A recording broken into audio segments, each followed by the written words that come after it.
예수님의 이름으로 기도하옵나이다. 아멘. 자, 오늘 우리는 경계선 장애라는 제목으로 함께 오늘 주시는 말씀을 묵상해 보려고 합니다.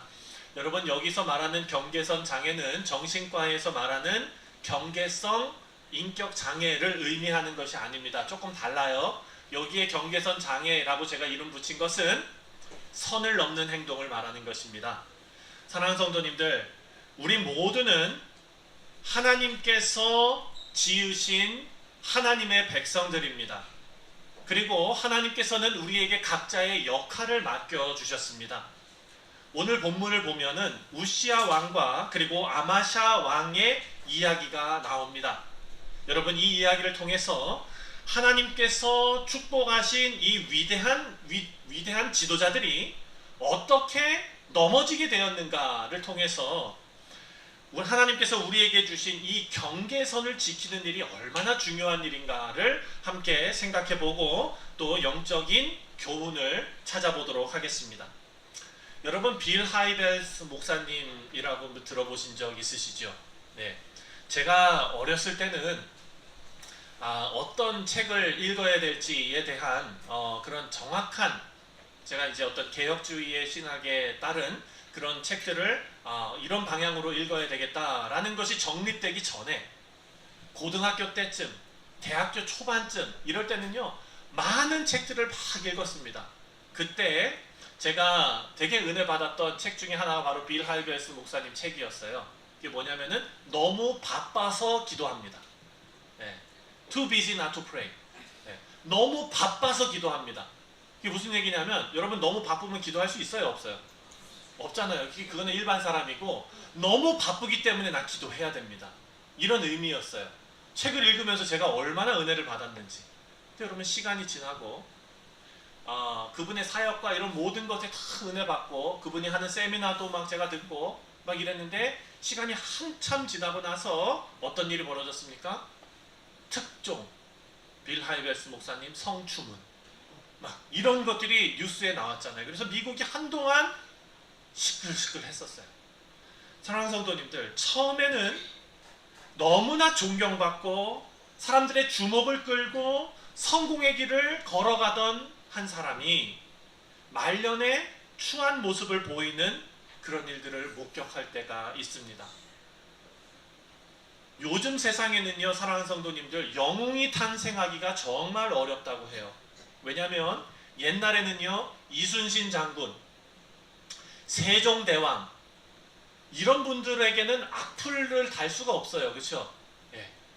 그런 분들의 옛날 삶을 우리가 알 길이 없어요. 베일에 감춰져 있죠. 그러니까 그분들이 이뤄낸 업적들만 되게 높이 이렇게 부각이 되기 때문에 영웅 탄생이 어찌 보면 조금 쉽습니다. 하지만 지금 세상은 어떻습니까? 조금만 잘나서 매스컴 타고 유명해지고 그러면은 그 다음날부터 뭐가 달리기 시작합니까? 내가 저 친구 초등학교 때 같이 다녔었는데 나를 괴롭혔습니다. 막 이렇게 막 올라오고 막 이렇게 되니까 아무리 큰 업적을 만들어도 그 사람의 내면의 그 어두운 부분들이 다 드러나는 시대가 돼버린 거예요. 사랑하는 성도님들, 우리가 아무리 하나님 앞에 올바로 산다고 해도 만약에 우리 삶 속에서 하나님 만들어주신 이 경계선을 넘는 행동들을 한다면 그것은 우리의 어두운 부분으로 언젠가는 드러나게 된다는 것입니다. 자, 오늘 우리가 살펴볼 우시야 왕과 그리고 아마샤 왕의 이야기는 여러분들께서 지난주에 말씀을 쭉 묵상해 오셨으면 유다의 그 역사적인 내용들을 아마 생각해 보셨을 거예요. 자, 유다와 이스라엘은, 다시 조금 정리하겠습니다. 유다와 이스라엘은 지금 초반에 서로 동맹을 맺고 정략 결혼을 시키고, 그래서 서로의 평화를 유지하는 관계였습니다. 그래서 유다의 왕이, 북이스라엘 가장 악한 왕이 누구였죠? 아합의 딸과 정략적으로 결혼을 했어요. 그랬는데 이 둘 사이에 태어난 아들이 아시아 왕인데, 이 왕이 그 북이스라엘의 정치 과정 가운데 하나님께서 예후를 사용하셔가지고 북이스라엘 왕도 없애시고 남유다의 아하시아 왕도 없어진 거예요. 추청을 당했어요. 그랬더니 이 아하시아의 어머니, 다시 말해서 아합의 딸, 그 이름도 유명한 아달랴가 자기가 대신 여왕이 되어버립니다. 여왕이 되려면 뭐가 없어야 됩니까? 다윗 왕조의 왕자들이 없어야 되잖아요. 피해 숙청을 합니다. 그 왕자들을 다 죽여요. 하나님께서는 다윗과 맺은 언약에 신실하셔서 그 왕자 중에 한 명을 숨겨두십니다. 어디에다 숨겨놓으셨죠? 그렇죠. 성전에다 숨겨놨어요. 대제사장이 그 요아스 왕을 어렸을 때 데리고서 키운 거예요. 몇 년을 키웠냐면 6년을 키웠어요. 7년째 되던 해에 왕 즉위식을 하고 아달랴를 폐위시키고 이제 정통 유다의 다윗 자손의 왕이 다시 등극을 한 거예요. 그 아버지 요아스의 아들이 대를 이어서 왕이 됐는데 그 사람이 바로 오늘 본문에 나오는 아마샤입니다. 아마샤. 자, 이 아마샤도 아버지 요아스도요, 여러분 종교 개혁도 하고요, 성전도 막 이렇게 하고요, 되게 열심히 일했던 사람이에요. 아마샤도 마찬가지였습니다. 아버지를 본받아서 하나님의 말씀대로 잘 정직하게 행했던 사람이에요. 그런데 말년에 무너졌습니다. 그 아마샤의 아들이 바로 오늘 본문에 보면 아사랴라고 나오는데요. 자, 1절 말씀을 한번 읽어보겠습니다. 다 같이 시작. 이스라엘 왕 여로보암 제27년에 유다 왕 아마샤의 아들 아사랴가 왕이 되니.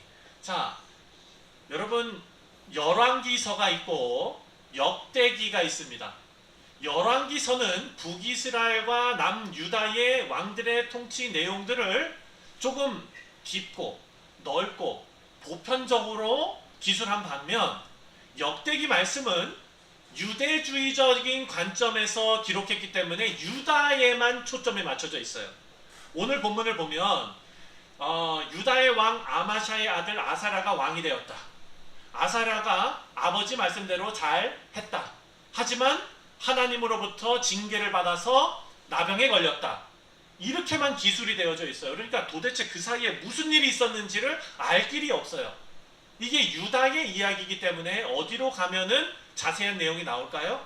역대기로 가면 나오는 것입니다. 그래서 오늘은 역대기 26장 말씀과 오늘 본문을 레퍼런스를 비교하면서 살펴보도록 하겠습니다.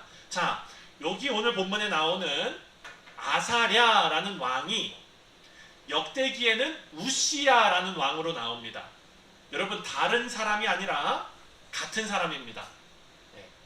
이것이 이름이 달라가지고 좀 헷갈릴 수 있어요. 다른 왕 아니야? 다른 왕일 가능성이 0.0001%도 없습니다. 동일 인물입니다. 히브리서는요, 여러분 모음이 없잖아요. 자음만 쓰는 거예요. 차석기 그러면 치읓, 시옷, 히읗 이렇게만 쓰잖아요. 네, 그래서 발음이 바뀔 수도 있고 또 이름이 또 혼돈될 수도 있고 이렇습니다. 하지만 아사랴와 우시야는 동일 인물입니다. 우시야가 16살 때 어린 나이에 왕이 됐습니다. 성공적으로 나라를 다스렸어요. 4절 말씀을 보니까 왜 성공할 수 있었는지가 나옵니다. 4절 시작. 우시야가 그의 아버지 아마샤의 모든 행위대로 여호와 보시기에 정직하게 행하며. 하나님 보시기에 어떻게 행했다고요? 정직하게. 그것뿐만 아닙니다. 스승도 잘 뒀어요. 5절입니다. 시작. 하나님의 묵시를 밟지 않은 스가랴가 사는 날에 하나님을 찾았고 그가 여호와를 찾을 동안에는 하나님이 형통하게 하셨더라. 아멘. 자, 스가랴가 이 우시야 왕에게 어렸을 때서부터 하나님의 말씀을 가르친 거예요. 하나님의 말씀을 가르쳤다는 얘기는 뭐냐면 하나님을 두려워할 줄 알게 만들었다는 거예요. 두려워할 줄 알게, 경외하게 만들었다. 그래서 우시야는요, 이 리더십 아래서 하나님의 말씀을 따라 살았을 때 하나님께서 유다에 번영을 주셨습니다. 나라를 부강하게 만드셨어요.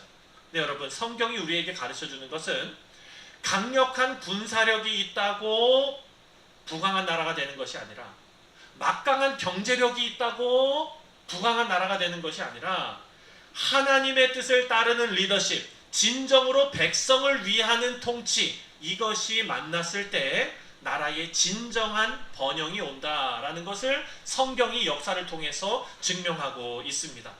자, 우시아가 하나님 두려워하는 그 날 동안에는 번성했어요. 아마샤도 마찬가지였습니다. 우시아의 아버지도 마찬가지였어요. 여러분, 우시아의 아버지 아마샤도 그 25살에 자기 아버지 요아스가 죽임당하는 것을 보았어요. 자기 아버지 요아스가 신하들에 의해서 쿠데타를 당해가지고 죽습니다. 그래서 25살에 이 누굽니까? 아마샤가 왕이 된 거예요. 그러니까 자기는 아버지가 처음에 시작해서 잘 해오던 그 시절과 아버지가 점점점 변질되어져 가는 그 시간을 다 본 사람이에요. 왜? 25살에 왕이 됐으니까. 25살이면 어른입니다. 그래서 그걸 다 봤는데도 아버지의 잘못을 그대로 답습하게 됩니다. 아마샤가 어떤 일을 했냐면 유다의 영토를 회복하기 위해서 부진 노력을 했던 사람이에요. 여러분, 이스라엘이 통일 왕국이었을 때 큰 영토를 누리면서 그 주변 나라들에게 부러움을 샀던 시대가 어느 시대입니까? 솔로몬 시대 아닙니까? 그 솔로몬의 영광을 모두 다 재현하고 싶은 거예요. 네. 사랑하는 성도님들, 우리도 그렇지 않습니까? 아유, 저도 그런 얘기 많이 들어봤어요. 네. 아유, 너희 할아버지 때 우리가 얼마나 부자였는 줄 알아? 막 이러면서. 저도 그런 얘기 들었어요. 우리 친척들한테. 우리 집이요, 글쎄 방앗간을 했대요. 그래가지고 그냥 얼마나 그냥 돈을 잘 벌었는지. 근데 꼭 그렇게 잘 벌었는데 나중에 뭐가 됩니까? 말아먹는 놈들이 이렇게 일어나고. 다 스토리가 비슷하잖아요. 그렇죠? 옛날의 영광을 자꾸 생각하는 그런 일들이 있는 거예요. 이 아마샤도 마찬가지였습니다. 유다의 왕들은 옛날 솔로몬의 영광을 다 가지고 싶은 거예요. 그때까지 가지 않고 그 이전 왕들의 영광이라도 되찾고 싶은 거예요. 왜냐하면 여러분, 에돔이라는 나라는 남유다의 속국으로 속해져 있었던 나라였어요.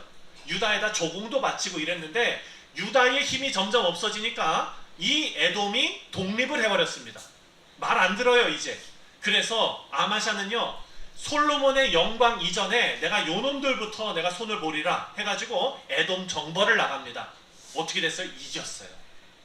사람이 자기의 힘으로 한 것이 아닌데, 자기의 능력은 요만큼밖에 안 되는데 의도치 않은 성공을 이루었을 때가 가장 위험한 때입니다.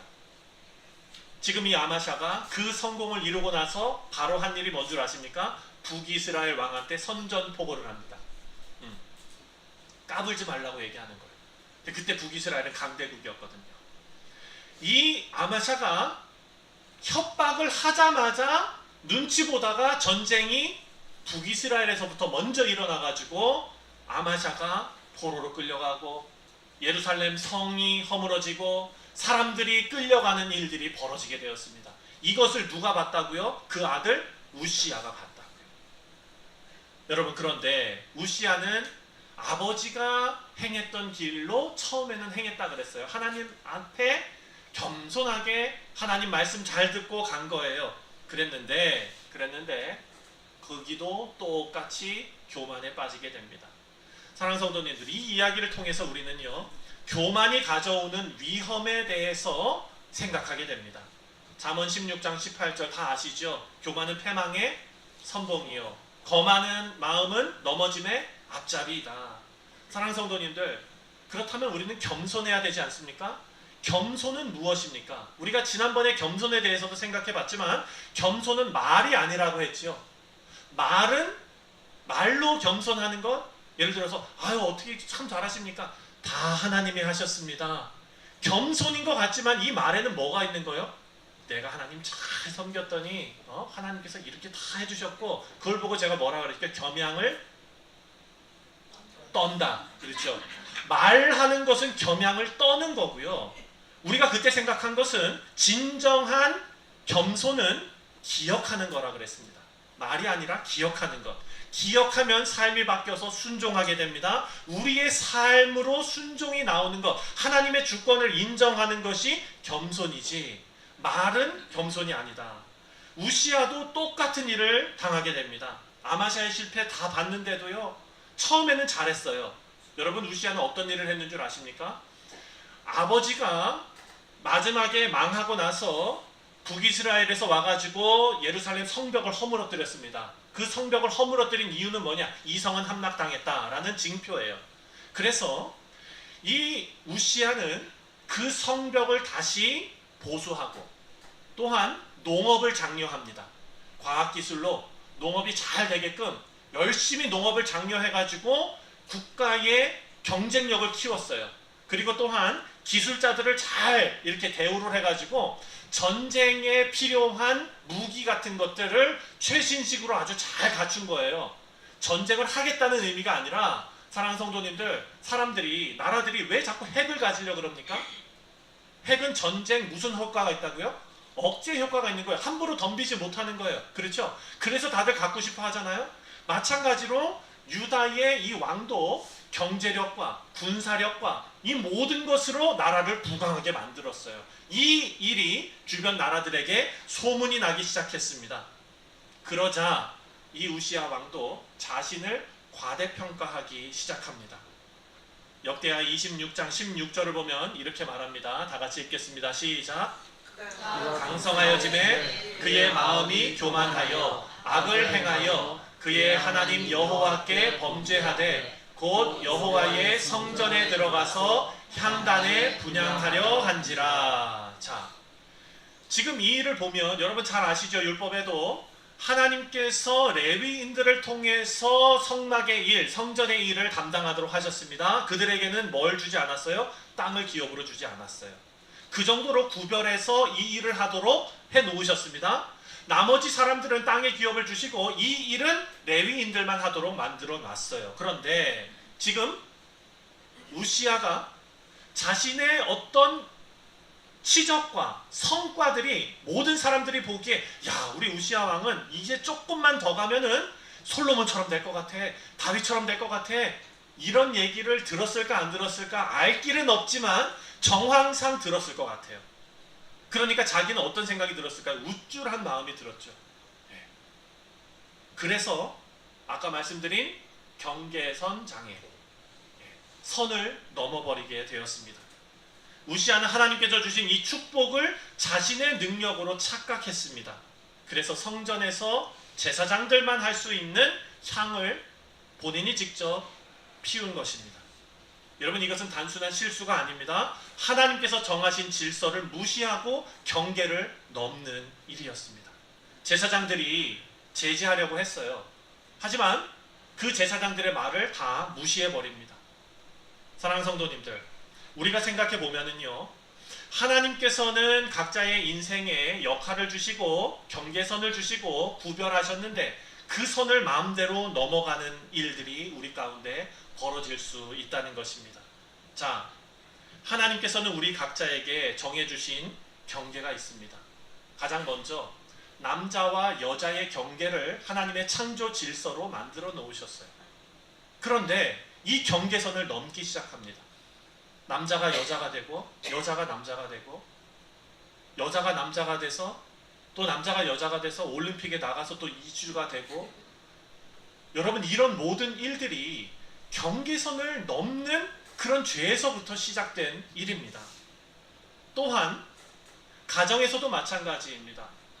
여러분의 가정에서 자녀들을 키워나가시면서 친구 같은 아버지, 친구 같은 어머니, 여러분 이런 말씀 듣고 싶으시죠? 예. 듣기 싫으신가요? 네. 사랑하는 성도님들, 아버지를 친구처럼 가까이 하는 건 너무나 좋은 일이죠. 하지만 말씀에 근거한 가정의 모습은 그렇지 않습니다. 친구 같은 사람을 위해서는요, 그 자녀들에게 하나님께서 친구를 주세요. 아버지가 친구가 될 필요는 없다는 것입니다. 다시 말해서 부모와 자녀 사이에도 하나님께서 경계를 만드시고 그 경계를 넘지 말라고 하시는 거예요. 그런데 여러분, 대부분의 어떤 가정에서는 TV에서 그런 게 많이 나오니까 제가 아는 거예요. 예. 애들이 있고 그 위에 그 밑에 강아지가 있고 그리고 그 밑에 아버지가 있는 이런 집들이, 있더라고요. 네. 참 너무 안타까운 일이죠. 경계선이 무너지는 거예요. 하나님께서 이거 자꾸 개 얘기하면 안 돼요. 애완견하고 뭐 이런 것도 여러분 너무 사랑하고 반려견으로 정말 잘 키우시지만 거기도 경계선이 있다는 것입니다. 또한 직장에서도 마찬가지입니다. 하나님께서 각자에게 정해주신 그런 위치가 있어요. 그 선을 넘지 말라는 것입니다. 교회도 마찬가지입니다.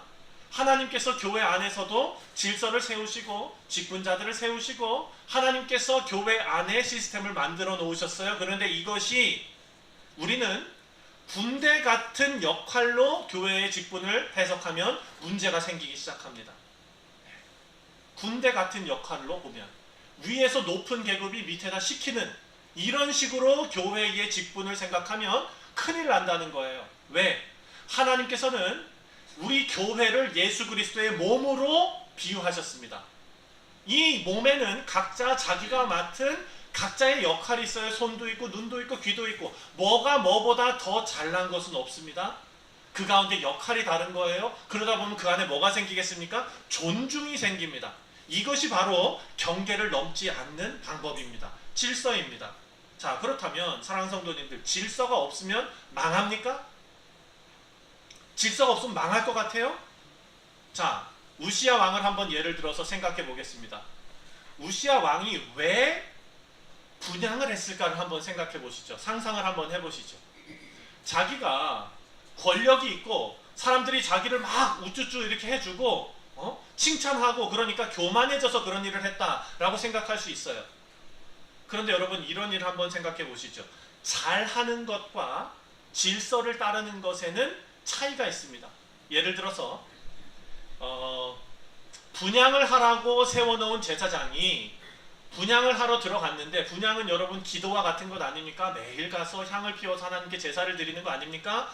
분향을 하러 들어갔는데 이 제사장이 자꾸 막 뭐 떨어뜨리고 막 들어가면은 막 2시간 지났는데도 나오지도 않고 막 아우 답답해 죽겠는 거야. 그러면은 여러분 왕이 딱 들어가서 이 우시야 왕이 그 제사장보다 분향을 훨씬 깔끔하고 훨씬 효과적이고 아주 잘했을 수도 있어요. 그렇죠? 잘하는 것과 질서를 따르는 것을 혼돈하면 안 된다는 거죠. 여기에서 만약에 우시야 왕이 선을 넘어서 아니 뭐 예배를 좀 잘 드려보려고 하는 건데 결과적으로 다 좋은 일 아닌가 이런 생각으로 거기에 들어갔다면 그것은 자기의 역할을 망각해버린 것입니다. 다시 말해서 하나님께서 경계선을 그어놓은 목적을 잊어버린 거예요. 하나님께서 경계선을 지키라 말씀하실 때는 거기에 따르는 하나님의 이유가 있다는 것입니다. 여러분 제일 쉬운 것은 그냥 내가 해버리는 거예요. 답답하니까 내가 할 때가 제일 저거죠. 하지만 그렇게 하지 말아야 된다는 거예요. 제가 결혼하기 전에 저희 어머니가 항상 말씀하셨습니다. 너가 아무리 요리를 잘해도 아내가 해주는 걸 먹어라.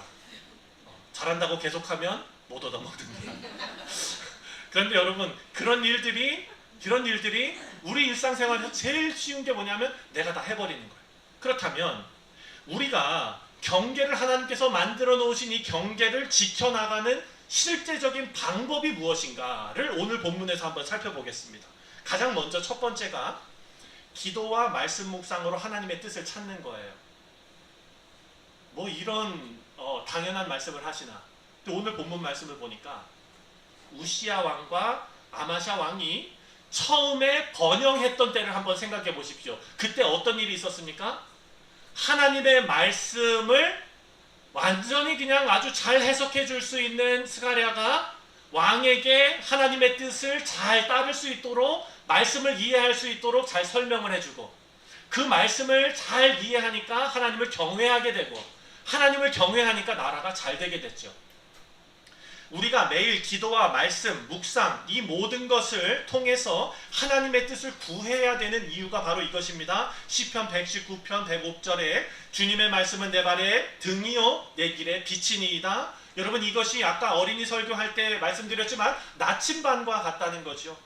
이 나침반 하나님의 말씀이 우리 삶의 방향을 제시해 줄 때 우리는 경계선을 넘지 않고 하나님 뜻대로 살아갈 수 있다라는 것입니다. 말씀과 기도보다 앞서지 않는 우리 모두 되시기를 주님의 이름으로 축원드립니다.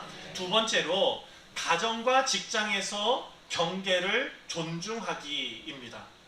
우시아는요, 이 실패의 경험을 하게 됐는데 이것은 경계를 넘는 일 때문에 그랬습니다. 우리 각자에게 맡겨주신 역할이 있습니다. 아까도 말씀드렸지만 가정에서 부모의 역할이 있고 자녀의 역할이 있고, 교회에서도 각각의 역할이 있고, 직장에서도 하나님께서 맡겨주신 역할이 따로 다 있습니다. 이것을 마음대로 넘어다닐 때 질서가 무너집니다. 질서가 무너진다는 것은 뭐가 없다는 얘기냐면 존중이 없다는 것입니다. 존중. 그래서 존중을 회복하는 것이 경계선을 넘지 않는 중요한 방법 중에 하나다라는 것입니다. 세 번째로는 겸손하게 피드백을 받아들이는 일입니다. 여러분, 우시아는 제사장들의 경고를 무시하고 스스로 옳다고 생각했습니다. 하긴 마음이 조금 불편하긴 했을 것 같아요. 18절 말씀을 함께 읽어보겠습니다. 시작. 우시아 왕 곁에 서서 그에게 이르되 우시아여, 여호와께 분향하는 일은 왕이 할 바가 아니요 오직 분향하기 위하여 구별함을 받은 아론의 자손 제사장들이 할 바니 성소에서 나가소서. 왕이 범죄하였으니 하나님 여호와께서 영광을 얻지 못하리이다. 이렇게 말합니다. 그런데 여러분, 19절 말씀을 보면 우시아가 어떻게 했냐면 화를 냈어요. 화를 냈어요. 자, 우시아가 잘못한 건 알겠는데 왜 화를 냈을까? 적당한 지적을 했는데 왜 화를 냈을까? 여러분, 우시아가 분향을 하러 들어갈 때 왕이 혼자 몰래 들어갔겠습니까? 아니면 사람들이 다 보는 가운데 들어갔겠습니까? 사람들이 보는 가운데 들어갔을 확률이 큽니다. 왕은 혼자 다닐 수가 없으니까요. 그러니까 그 분향을 하러 들어갔는데 그 안에서 수근수근 소리가 납니다. 제사장들이 제지를 하는 거예요. 아니, 왕이 분향을 하러 들어갔는데 제사장들이 하지 말라 그랬대. 저 안에서 막 시끌시끌한 소리가 나. 무슨 일이지? 사람들이 막 궁금해가지고 막 했을 거예요. 그렇다면 사람들의 시선을 왕이 느꼈을 것이고, 자신의 권위가 떨어질 거라고 생각했을 것이고, 사람들 앞에서 민망했을 거예요. 사람이 민망하면 자기가 잘못했을 때 어떡합니까? 화부터 먼저 나잖아요. 여러분, 이것이 민망하고 권위가 떨어지고 사람들의 시선이 느껴지고, 이 모든 것을 한 단어로 바꿀 수가 있는데 이것이 바로 자존심입니다. 자존심. 하나님께서 이 자존심 때문에 화를 내고 그 가운데 하나님의 경계선을 넘어버린 우시아 왕을 징계하셨어요. 제지하시고 징계하셨습니다. 여러분, 중요한 것은 우리에게 권면하는 그 권면과 피드백이 하나님의 말씀에 어긋나지 않을 때는 우리는 그것을 겸손하게 받아들이고 하나님의 뜻을 따를 줄 아는 겸손함이 우리 가운데 있으시기를 바랍니다. 이것은 우리 모두가 가져야 할 것입니다. 야고보서 4장 6절은 하나님이 교만한 자를 물리치시고 겸손한 자에게는 은혜를 주신다 말씀하셨습니다. 우리는 하나님 앞에 교만해지지 않고 겸손히 하나님의 질서와 경계를 지키시길 바랍니다. 마지막으로 인생의 본을 세우는 스승과 지도자들에 대한 감사가 있어야 합니다. 우시아가 처음에 스가랴와 같은 훌륭한 스승이 있었기 때문에 아주 잘 통치할 수 있었습니다. 사랑하는 성도님들, 우리에게는 하나님께서 주신 놀라운 롤모델이 계십니다. 바로 주 예수 그리스도이십니다. 예수님께서 이 땅에 오셔서 어떤 삶을 사셨는지를 보면 우리가 어떻게 살아야 되는지가 나옵니다. 또한 예수님 그 역사적인 사건뿐만 아니라 하늘로 승천하신 예수님께서 성령 하나님을 통해 우리를 인도해 주십니다. 그 길을 따라가는 거지요. 또한 여러분, 우리 눈에 보이는 신앙의 선배들이 있습니다. 우리 신앙의 선배들을 존중하고 그분들의 발자취를 따라가는 것도 너무나 중요한 일입니다. 하나님께서 우리에게 주신 이 지도자들의 가르침을 잘 받들어서 하나님의 경계를 넘어서 실수하지 않는 그런 우리 모두가 되시기를 바랍니다. 말씀을 맺겠습니다. 우시아 왕과 아마샤 왕, 이 실패는 우리에게 중요한 영적인 교훈을 주는데요. 우시아 이 왕의 이름의 뜻은 여호와는 나의 힘이다 입니다. 여호와는 나의 힘이다. 그 아버지 아마샤의 이름은 여호와께서 강하게 하신다라는 뜻입니다. 그리고 그 어머니의 이름이 오늘 본문에 나왔죠. 본문 2절 말씀에 다 같이 시작. 그가 왕이 될 때에 나이가 16세라 예루살렘에서 52년간을 다스리니라. 그의 어머니의 이름은 여골리아라. 예루살렘 사람이더라. 아멘. 자, 어머니의 이름을 굳이 기록해 놓았습니다. 어머니의 이름 여골리아, 그 이름의 뜻은 여호와께서 행하신다. 자, 여호와께서는 나의 힘이 되신다. 여호와께서는 강하게 하신다. 여호와께서는 행하신다. 이것이 아버지와 어머니와 아들의 이름의 뜻이었던 거예요. 그런데 아마샤 왕과 우시야 왕 모두 하나님의 주권을 망각하고 경계선을 넘어서 교만에 빠졌습니다. 하나님께서 주신 경계를 넘어 교만에 빠지지 않도록 우리가 주의하고, 오늘날 우리는 하나님께서 주신 역할과 경계를 충실히 지키는 일에 힘쓰며 하나님이 주신 은혜를 잊지 말고 매 순간 겸손히 말하는 것이 아니라 겸손히 삶에 드러날 수 있도록, 하나님 앞에 교만을 경계하고 그분의 뜻을 따를 때 하나님께서 우리에게 주시는 은혜와 축복을 누리시는 우리 복된 성도님들 되시기를 주님의 이름으로 축원드립니다.